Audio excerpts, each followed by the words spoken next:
Assalamualaikum warahmatullahi wabarakatuh. Halo teman-teman. Perkenalkan, nama saya Mutiara Safira. Saya merupakan mahasiswi dari Program Studi Pendidikan Masyarakat Universitas Negeri Jakarta, kelas C. Pada video kali ini, saya akan membahas materi tentang penerapan model pembelajaran interaktif di masa pandemi. Apakah kalian penasaran? Jika penasaran, yuk kita langsung simak. Pembahasan yang pertama adalah definisi dari model pembelajaran interaktif. Model pembelajaran interaktif atau interactive learning model merupakan proses pembelajaran yang melibatkan adanya interaksi antara guru dan siswa, siswa dengan siswa, atau antara siswa dengan lingkungannya. Melalui proses interaksi, memungkinkan kemampuan siswa akan berkembang secara mental maupun intelektualnya. Model pembelajaran interaktif ini berorientasi pada siswa atau student center, di mana siswa dilibatkan secara langsung dalam berbagai jenis kegiatan pembelajaran di kelas. Pembahasan yang kedua yaitu syarat-syarat model pembelajaran interaktif. Menurut Ahmad Sabari pada tahun 2005, syarat-syarat model pembelajaran interaktif dibagi menjadi 6. Yang pertama, model pembelajaran yang digunakan harus dapat membangkitkan motivasi, minat, ataupun gairah belajar siswa. Yang kedua, model pembelajaran yang digunakan harus dapat merangsang keinginan siswa untuk belajar lebih lanjut, seperti melakukan interaksi dengan guru dan siswa lainnya. Yang ketiga, model pembelajaran harus mampu memberikan kesempatan bagi siswa untuk memberikan tanggapannya terhadap materi yang disampaikan. Yang keempat, model pembelajaran harus dapat menjamin perkembangan kegiatan kepribadian siswa. Yang kelima, model pembelajaran yang digunakan harus dapat mendidik siswa dalam teknik belajar sendiri dan cara memperoleh pengetahuan melalui usaha pribadi. Dan yang keenam, model yang digunakan harus dapat menanamkan dan mengembangkan nilai-nilai dan sikap siswa dalam kehidupan sehari-hari. Pembahasan selanjutnya adalah tahap-tahap dalam model pembelajaran interaktif. Tahapan yang pertama adalah tahap persiapan atau preparation. Pada tahap kegiatan awal dari pembelajaran interaktif ini, yaitu persiapan guru dan siswa untuk memilih dan mencari informasi tentang latar belakang topik yang akan dibahas dalam kegiatan pembelajaran. Tahapan yang kedua yaitu tahap pengetahuan awal atau before view. Pada tahap pengetahuan awal, guru menggali pengetahuan awal siswa mengenai hal-hal yang telah diketahui oleh siswa tentang topik yang akan dipelajari. Pengetahuan awal siswa ini dapat digali dengan menyajikan sebuah permasalahan berkaitan dengan topik yang akan dibahas. Kemudian, menanyakan pendapat siswa atas permasalahan tersebut. Yang ketiga, yaitu tahap kegiatan eksplorasi atau exploratory. Kegiatan yang dilakukan pada tahap ketiga ini adalah menampilkan kegiatan untuk memancing rasa ingin tahu siswa. Selanjutnya, siswa didorong untuk mengajukan pertanyaan yang berkaitan dengan topik kegiatan yang dimaksud.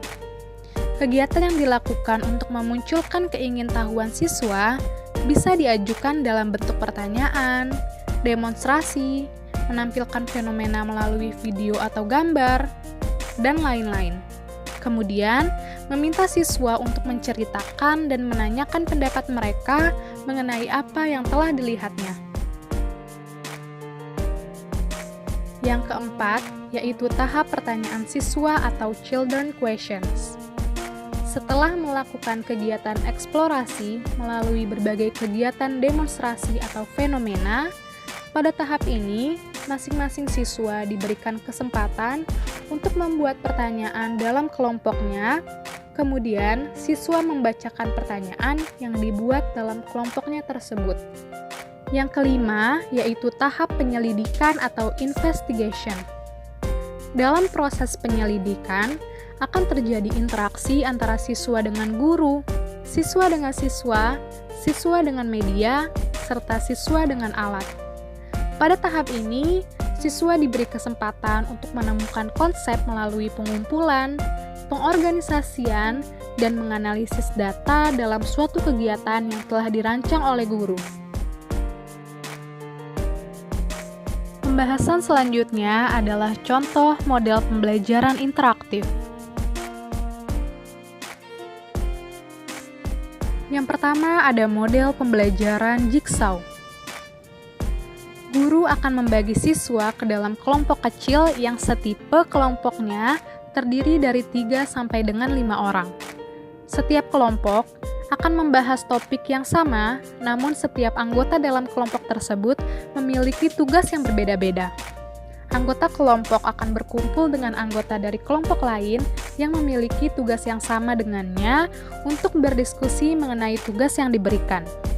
Setelah diskusi selesai dilakukan, para anggota kelompok akan kembali ke dalam kelompoknya masing-masing. Setiap anggota dalam kelompok harus menjelaskan kepada kelompoknya mengenai hasil diskusi yang telah dilakukannya. Yang kedua yaitu model pembelajaran debat. Guru akan membagi siswa ke dalam 2 kelompok besar yang terdiri dari 1 kelompok pro dan 1 kelompok kontra. Hal ini pula ditujukan terhadap satu kasus atau permasalahan yang diangkat. Setiap anggota kelompok, baik itu kelompok pro ataupun kontra, akan memberikan pendapatnya terhadap kasus yang sedang dibahas. Pembahasan berikutnya adalah cara menciptakan pembelajaran yang interaktif di masa pandemi.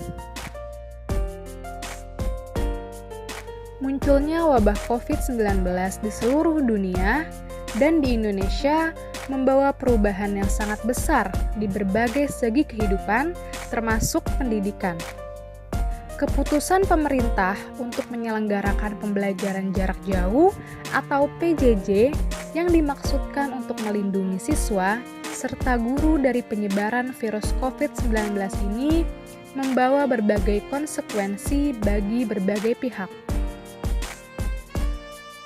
Pembelajaran jarak jauh atau PJJ selama masa pandemi kerap memberikan tantangan, baik bagi anak, orang tua, guru, maupun banyak pihak yang terlibat dalam proses pendidikan.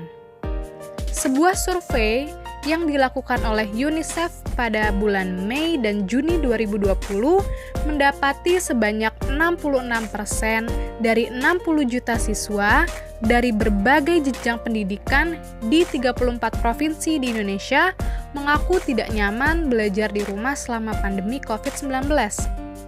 Survei yang dilakukan melalui kanal U-Report yang terdiri dari SMS, WhatsApp, dan Messenger kepada lebih dari 4.000 siswa itu juga mendapati 87% siswa ingin segera kembali belajar di sekolah. Nah, disinilah peran guru sangatlah penting dalam menciptakan pembelajaran yang menyenangkan serta interaktif. Di sini, saya sudah menyiapkan cara-cara agar dapat menciptakan pembelajaran yang interaktif. Cara yang pertama adalah menguatkan interaksi antara siswa dan guru melalui platform video conference.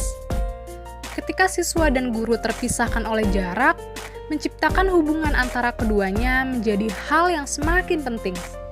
Sembari siswa menunggu kelas daring dimulai, cobalah untuk menggunakan fitur obrolan untuk menanyakan kabar mereka. Koneksi yang dibangun di awal membuat mereka merasa lebih nyaman untuk menggunakan media daring ini, misalnya untuk bertanya dan mengajukan komentar selama kelas berlangsung. Selain itu, mengingatkan para murid untuk senantiasa menyalakan video mereka. Hal sederhana ini membuat mereka merasa lebih bertanggung jawab untuk memperhatikan jalannya kelas dan lebih termotivasi untuk menghindari adanya godaan-godaan yang kerap muncul ketika belajar di rumah. Cara yang kedua yaitu rencanakan beberapa kuis interaktif yang dapat dijawab secara real-time. Tanggapan secara rutin dan real-time dari siswa sangat membantu guru dalam memahami pendapat siswa dan juga mengukur sejauh mana mereka memahami suatu materi. Tanggapan langsung memungkinkan guru untuk menyelaraskan pelajaran berikutnya agar sesuai dengan tingkat pemahaman siswa, sehingga membuat mereka tetap semangat untuk terlibat. Sebagai contoh, jajak pendapat yang berlangsung selama proses pembelajaran ini dapat berwujud seperti pertanyaan, kuis, ataupun survei singkat yang tidak dinilai. Kuis interaktif ini dapat dilakukan dengan menggunakan beberapa platform seperti Kahoot, Quizizz, Mentimeter, dan lain-lain. Cara yang terakhir yaitu manfaatkan interaksi antar siswa. Salah satu langkah yang dapat dilakukan adalah membagi siswa ke dalam kelompok kecil dan mengharuskan mereka bekerja sama untuk menjawab permasalahan yang diberikan oleh tim pengajar. Itulah mengapa memastikan adanya kerja kelompok menjadi lebih penting di dalam kelas virtual. Sekian pada video kali ini. Terima kasih. Mohon maaf bila banyak adanya kekurangan ataupun kesalahan. Semoga apa yang saya sampaikan dapat bermanfaat bagi teman-teman semua. Untuk teman-teman semua, selalu jaga kesehatan ya. Dan jangan lupa untuk selalu berada di rumah dan terapkan 3M, yaitu memakai masker, mencuci tangan, dan menjaga jarak. See you guys. Wassalamualaikum warahmatullahi wabarakatuh.